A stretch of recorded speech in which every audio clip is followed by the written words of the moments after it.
जर आपण पवार साहेबांची तुलना केली आजच्या सरकारशी तर आपल्याला दिसेल की आपल्याकडे जे सोनं आहे, जे हिरा आहे, ते जर मी सांगितलं की आज आर्टिफिशियल इंटेलिजन्सचा युग आहे, सुपरफिशियल इंटेलिजन्स, आपल्याकडे जेन्युइन रिअल इंटेलिजन्स आहे, त्यांच्याकडे आर्टिफिशियल इंटेलिजन्स आहे. आपल्याकडे सत्य आहे, तिकडे असत्य आहे.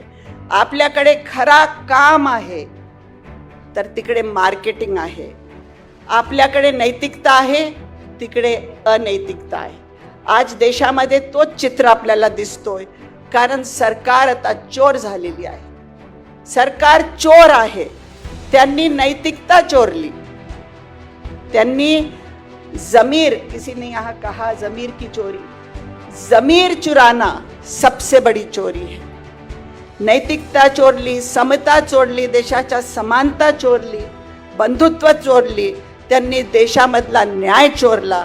त्यांनी आता जे अनेकता आहे आपली एकतामध्ये ती चोरली.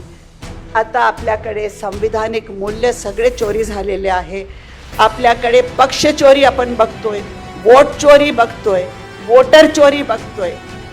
तुम एक MLA दे दो मैं 10 लाख दूंगा, हा धोरण आपल्याला दिसतोय की MLA चोरी करा आणि माला माल हुआ.